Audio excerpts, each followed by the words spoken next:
let's get into the wide receivers here on the NFC East here. And that's a really good group, guys. Again, this is a group that's like a who's who of wide receivers, basically the NFC. It's kind of crazy how there's just a lot of really great running backs here in the NFC.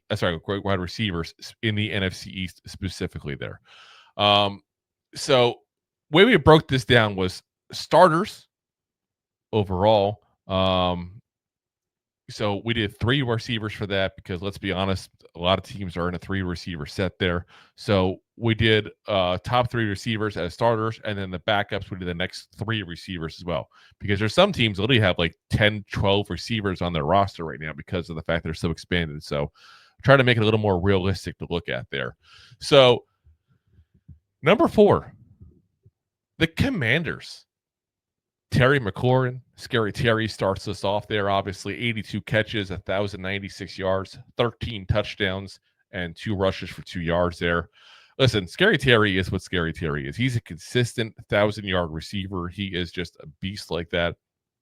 But he never really has those crazy 1,500 kind of yard seasons. He's just a consistent guy. Almost like, I feel like he's, to a certain degree, I don't want to say the Wish version or the Timu version, but he's almost like a Mike Evans. Like if you look at Mike Evans' stats, Mike Evans gets consistently around 1,000 to 1,100 yards every single season, and has pretty much for his entire career. He's had a couple of years above the 1,100, but nothing too crazy if I'm correct. And somebody can feel free to correct me if I'm wrong in the chat there. But I don't have his stats up in front of me there. But Terry McLaurin, 900 yards his rookie season. Since then, he's done just that. 1,000 to 1,100 yards a season, year in, year out, regardless of who the quarterback is, regardless of who the offensive coordinator is, head coach, all the different changes he's seen in his time there. So, consistent guy that I got a lot of respect for, great player, and I think underrated in the NFL as well. Then with him now, newly added is Deebo Samuel, the former 49er. 15 games last year, 51 catches, 670 yards, 3 touchdowns, 42 rushes for 136 yards and 1 touchdown. To be honest, guys, I've always thought Deebo Samuel was a little bit overrated. I think he's a guy that you need to be able to scheme specifically for. I think you got to have the right person to go with him, offensive mind-wise. But if you look at that great year back in 2021, since then he hasn't even hit 900 yards the last 3 seasons. He's battled some injuries, obviously. Obviously ignore pretty much everything, that you saw the years before because he had some injuries as well. But he had that one great year of 1,400 yards, and he's been living off that ever since. He's kind of like Doc Rivers in the NBA. He's been living off that Celtics championship for how many years? I just feel like they are not upset. And actually, it's funny as I'm saying that. There's Jay with that. Says he lies in 49er country. The hardcore 49er fans are happy to see him go. That's what I'm saying. Yeah. I mean, I feel like he outwore his welcome there. I don't think he's that great. I think he's still living off that year. But again, as a second receiver, he's not bad. He's just not going to be elite like I think some people still think he is. Third one for them is Noah Brown. 11 games last year, 35 catches, 453 yards, and 1 touchdown. So not a bad player, but I wouldn't say he's one of the better third receivers in the NFL overall. Number 3 is going to be the Giants, team that I feel like we've been really trying to build up this offense overall, but especially the wide receiver position. Obviously, it all starts with Malik Nabers.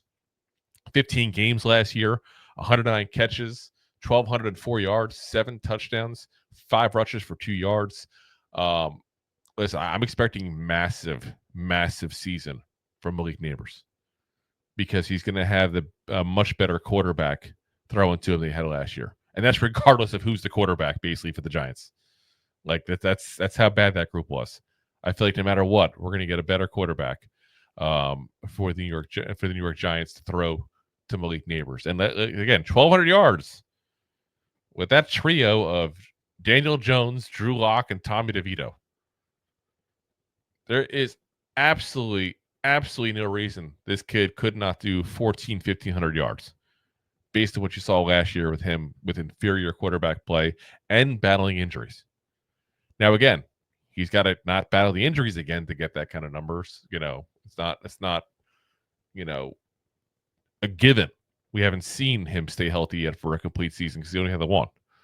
But if he can stay healthy the whole season and he can get better quarterback play, which again should be very easy to do with that quarterback room, this guy could literally be a 1,500-yard guy all day long. Then you got Wan'Dale Robinson, a guy that Rob and I said to you guys before the show started. Before the season started last year, that he could be a 100-catch guy. 93 catches where he ended up at. 699 yards, 3 touchdowns, 2 rushes for 18 yards. And we talked about it, the second lowest depth of target in the entire NFL, guys. So when you see that 93 catches and just shy of 700 yards, that's why. Because they're throwing the ball 3 yards down the field. It's kind of hard to do much beyond that there. And it's also hard to move the yards down there like that. It's just not a good winning football strategy. Especially when you quarterback like Daniel Jones that had trouble hitting people in stride. Again, I'm trying to kick the guy when he's down. He's a Colt now. Wish him the best, but that's the honest truth of the matter. I still think, again, with a great quarterback, Wan'Dale Robinson's going to have a much better season. Then you got Darius Slayton, who is the speedster, obviously 16 games last year, 39 catches, 573 yards, 2 touchdowns, 2 rushes for 17 yards.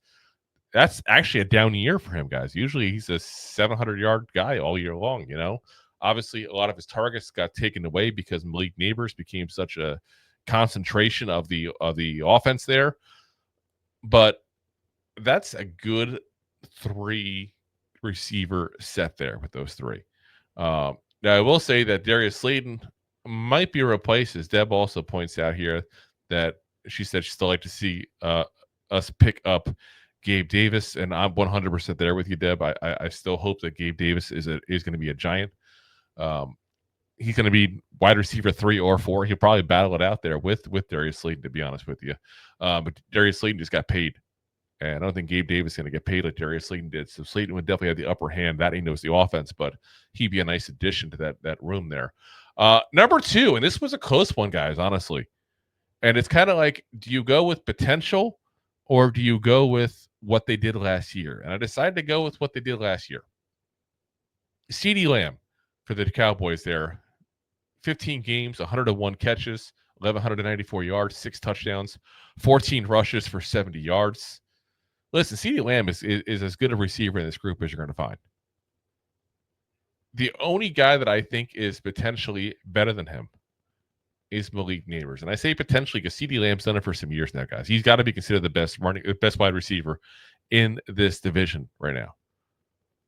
I think it's probably Lamb, Nabers, Brown right now. And then Scary Terry number 4. That's where I'd put him right now. But Nabers has that potential to beat him out for that top spot there. But in the meantime, I said great player overall. Then you got George Pickens that the Cowboys just traded for recently.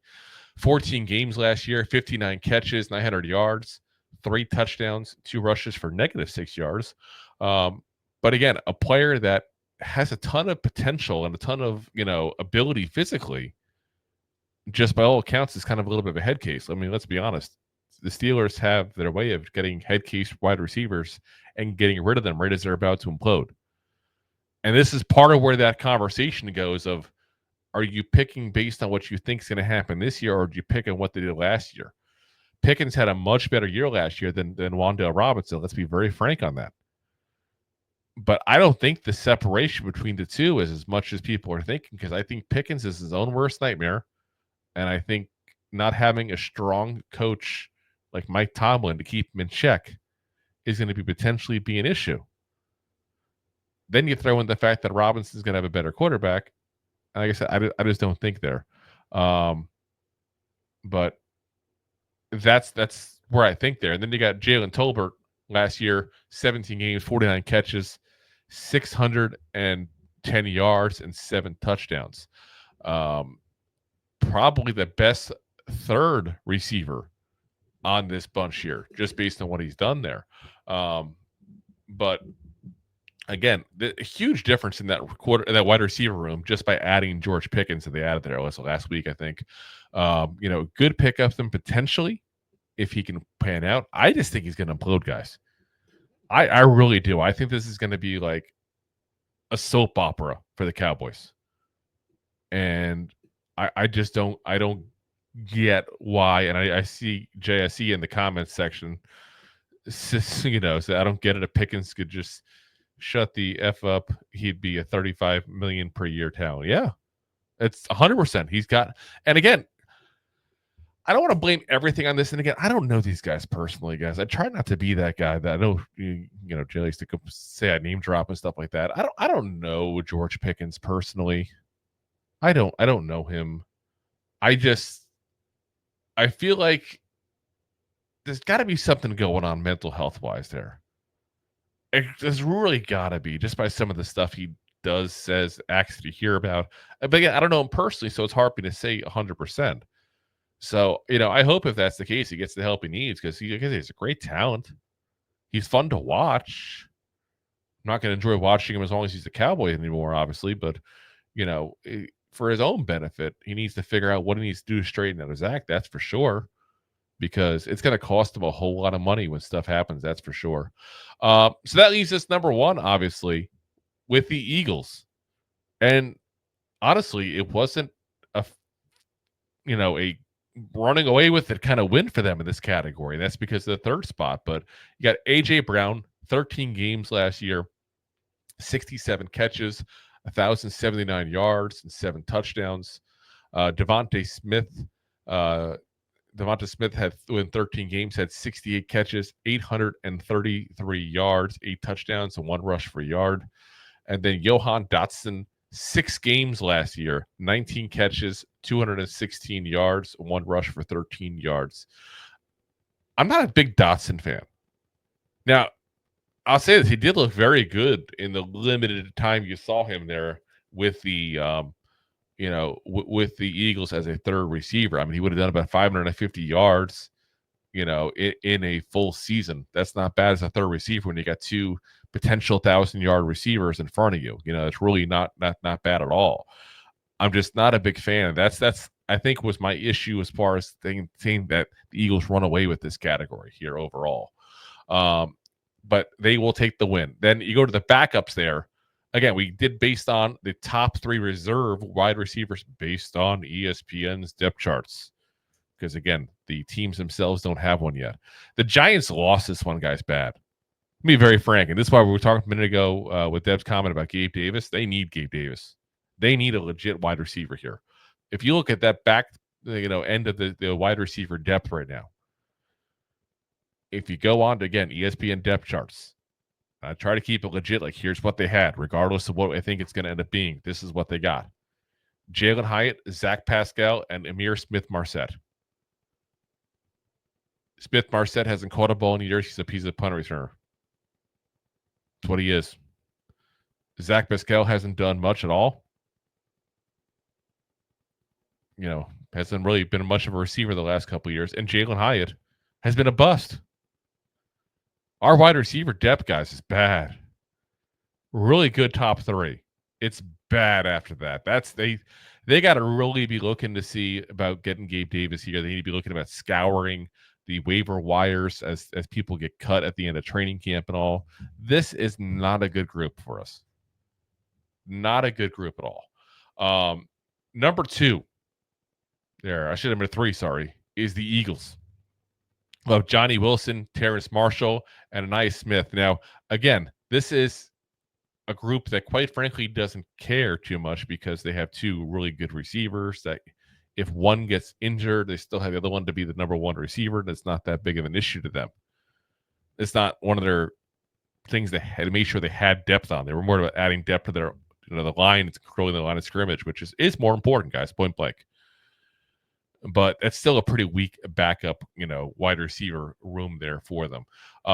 Then you got number 2 would be the Cowboys with Kavonte Turbin, Jonathan Mingo. I don't know if John's watching, but that's his favorite player. Remember, it's Mingo, and Jalen Brooks. Again, it's some guys that have shown you some stuff there in the NFL. They're not necessarily starters, but they've at least shown you some ability to catch the ball, as legitimate wide receiver options in the NFL. I mean, he had 420 yards at a Turpin last year. That's not horrible. Again, Mingo hasn't exactly been the best player in the NFL yet, but we saw abilities. He does have abilities. He got 167 yards only with the Panthers last year, but quite frankly, he's another guy who needs to get his head on straight, that's for sure, because he's going to be out of the league here pretty soon if he doesn't wise up. But if he wises up and gets the right coaching, he can go ahead and actually be a decent player for some years there, a decent depth piece at wide receiver. Again, I don't have a lot of faith in the Cowboys, coachings, so I'm not so sure that's ever going to happen there. But like I said, on paper at least, it's not a horrendous, reserve wide receiver room, mostly because of Turpin. Then you got number one is going to be the Commanders, who actually do have some decent depth at the wide receiver position with Luke McCaffrey, Jalen Lane, and Michael Gallup. Obviously, Gallup's kind of the old man of that trio there. Luke McCaffrey's second year, Lane's a rookie. So you got some really young talent there, along with the one really veteran guy there. All three of those guys, though, are legitimately going to see the field this year. That's a decent backup wide receiver room. So overall rankings, that puts the Eagles at 10, the Cowboys at 9, the Commanders at 6, and the Giants in the rear at 5 because of how bad the backup wide receiver room is there. All right. Thanks for watching. Like the show? Of course you do, or you would have turned it off by now and not be hearing me. There are plenty of ways to support the show. YouTube is the best place to join us, and we offer memberships there with fun benefits like custom emojis and early access to video clips. Of course, there you can also send super chats and stickers to send one-time support payments. The best way to support the show is to buy these drunk idiots beers at buymeacoffee.com/2giantgoofballs. Along with one-time support payments, there are also monthly plans, so you can continue to help kill their livers each month. You can also show people that you are a goofball by visiting our store at 2giantgoofballs-shop.fourthwall.com. We got everything from shirts, hats, phone cases, funny candles, buttons, stickers, and even a 2 Giant Goofballs towel to dry off your goofballs. Of course, you can always support the show for free by simply hitting the like, subscribe, and share button wherever you are watching or listening to this. Hit the thumbs up on YouTube. Leave a 5-star review on Apple Podcasts. It helps the show tremendously, and quite frankly, the Goofballs suck at marketing and need your help to get the word out. Thank you for being part of the Goofball Army and for taking the time out to support the show. If you like that clip, then you will love the full episodes too. Find us on your favorite podcast app and look for us on all your favorite social media platforms. Thanks so much. Please, I'm begging you.